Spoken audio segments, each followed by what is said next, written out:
they prioritize is giving Jason the time to farm. You know, in fact, you can see Sana is actually helping Jason to get the kind of farm that he needs to kick off as a Farsa. I just realized that Diablo is playing as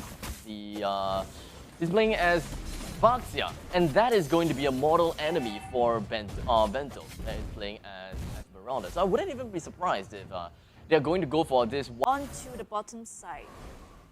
Well, Jamie and Pebble, as long as they kind of make their movements very wide and across the map, they definitely have to make their way up to the top because they need to help Bento.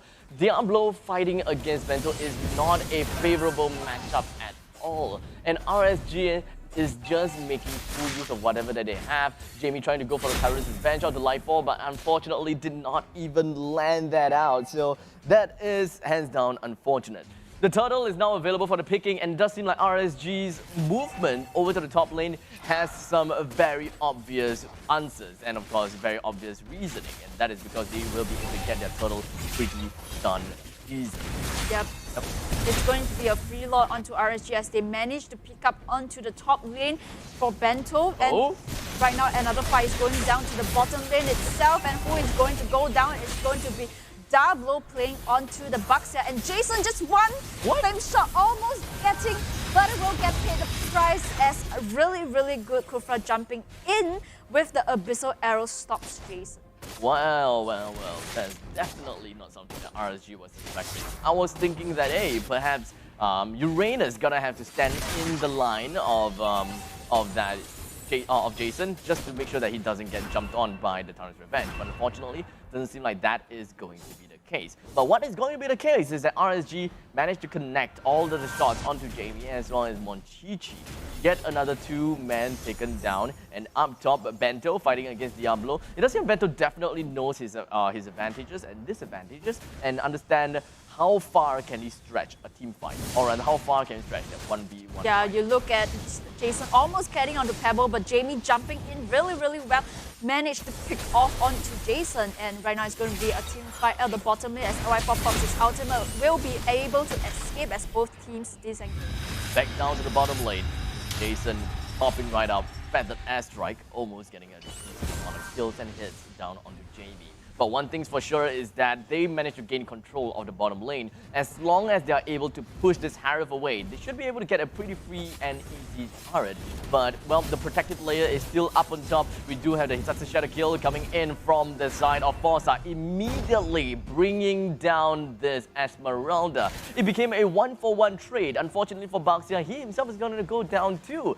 And we're just going to be looking at a total of 3-4 in terms of matchup. A really nice arrow coming from Side Explorer, but no follow-ups. Yeah, no follow-ups. I think that Diablo, he actually tanked too much of the tower onto the top lane and will get paid the price. And right now, the turtle being spawned in the top lane itself with the members of RSG just camping down, wanting to take. I think, in fact, Forza, he is starting on the turtle already.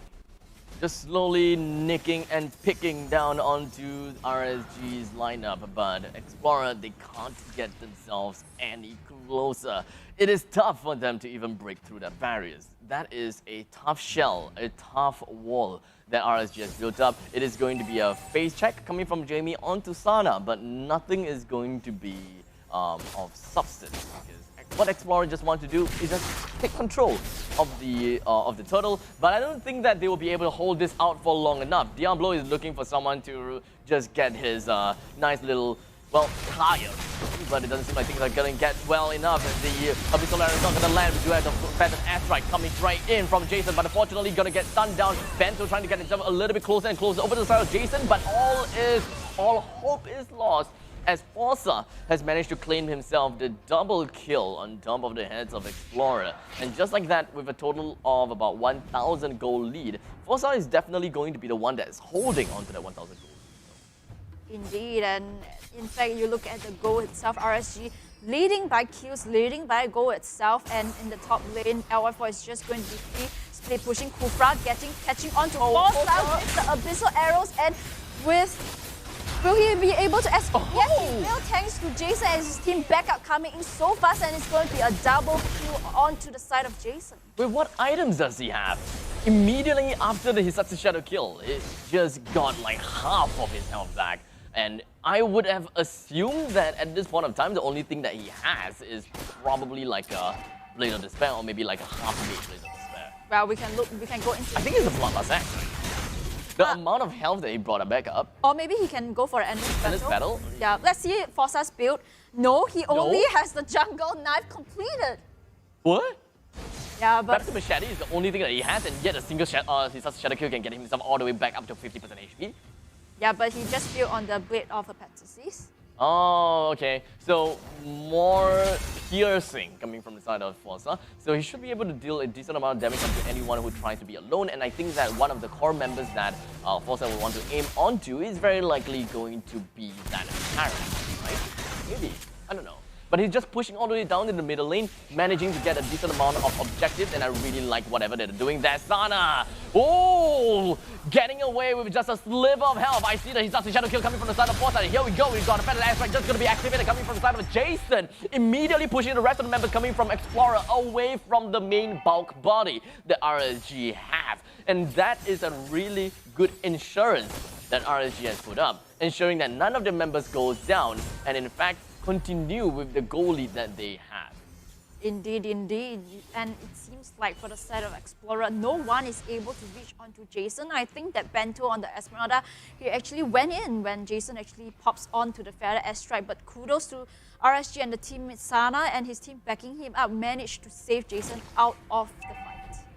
Well, 4-8. We're looking at 8 minutes. We're looking at the game into 8 minutes. Going to be 1 kill per minute. Jamie completely nicked down and of course melted into dust by Forza. Just way too much damage coming in from all over the board, and Explorer doesn't even know how they can even claim themselves or even challenge against this turtle. The game is slow, it's exponentially going to the side of RSG. The longer this game goes, RSG is going to get a lot more objectives and they are going to be getting a lot more kills. Explorer, unfortunately, is a little bit more off their form in this very specific game.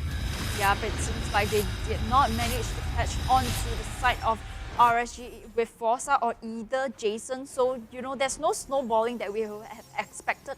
Explorer, just because, like we mentioned, on the side of Selena, has to snowball the game for the team in the early games, but failed to do so.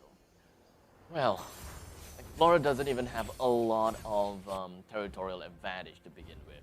RSG, they're holding down onto the 59. And doing whatever that they can to try to suffocate Explorer with as much gold as possible. Because you can pretty much tell Explorer is not doing as well as RSG, right? In the total item lineup, the only thing that William has is items, while Monchichi is working up on just a single item, as well as close to almost a nick. Yeah, kudos to Jamie just popping back in, but there's no backup from the team and he managed to escape, but Baxia will be able to get Harith instead. I mean, Jamie he actually went in with the Tyrant's, you know, revenge to actually knock out onto the members of RSG, but there was no follow-up from Explorer to follow up on his ultimate. The top turret is definitely gonna be gone, right? Without a question, I think that Explorer will lose out that turret at the top lane. Diablo is just holding down whatever that he can. He's just putting up so much emphasis onto the opponent's jungle, making sure that they are unable to do anything. And that amount of rotation coming from RSG's Baxia ensures that he can make himself down to the bottom lane and push out whenever he can. And well, in the meantime, farm whatever he can as well. With now the dominant ice being picked up by Diablo, he will be a lot more tankier and is going to be quite a threat to Rhea as well as Monchichi. Sana spotting out onto Jamie. Jamie, I mean, you definitely don't want to be in that bush itself because potentially, if you look at Jamie, he doesn't have his items here, so he's not going to be as tanky. They managed to catch out to Sana but Sana is just going to be able to escape. Yeah, well, I guess one thing sad is that the Selena, despite all of the abyssal arrow that he has thrown, all of the traps that he is trying to put out, he still is unable to get himself back into the momentum together with the rest of his team. They're trying their very best to hold RSG out, but unfortunately, they are not able to do anything of that regard. They are just stuck behind, hiding inside brushes, and waiting for like the perfect time for RSG to go down, right? Like, for example, waiting for the Lord to come up or the turtle to come up for RSG to be too focused, engrossed into dealing with the objective, then Explorer can jump in.